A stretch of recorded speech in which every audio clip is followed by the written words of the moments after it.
have with me here my Zippo hand warmer, and the reason I'm making this video is a couple reasons. The main reason is that this thing is really hard to photograph. I tried all sorts of different lighting situations and backgrounds, and what I got, what you see on my website is about the best thing I can get. So hopefully with this video you can kind of get a better idea what this thing actually looks like.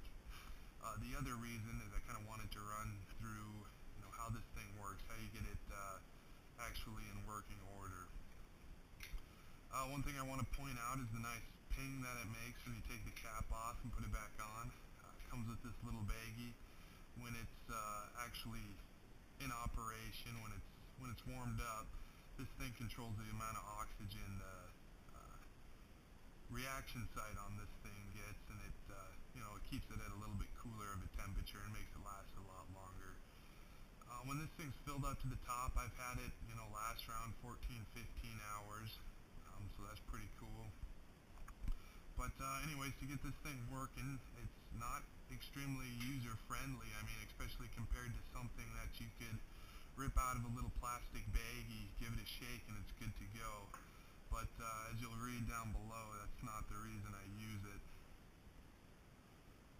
I just use this basic petroleum distillate, and it seems to work pretty good. You can use a couple other things though. You're supposed to use the preferred zippo fluid that they make for them. This seems to work just fine. While I'm filling this up, I should note that this task here would be a lot easier if this product had a squared bottom. The reason, so it would set up, and you could fill it up with one hand. The reason that I think they didn't do that is it would take away from the aesthetics of this thing. I mean, when this is put together, it's very symmetrical, very shiny, and nice and rounded. It's, a good size to put in your hand and, have a good surface area that, shiny metal on skin contact, which, really does a good job of warming up the hands.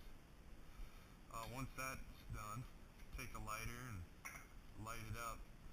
And this part actually takes a long time. I'm probably going to cut out some part of the video, because this usually takes around 30 seconds to do.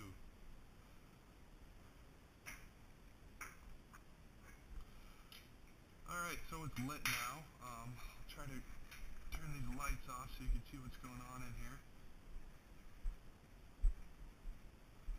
Maybe you can see that red glow.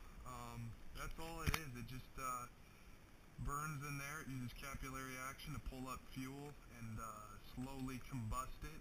It works similar to an old-fashioned catalytic converter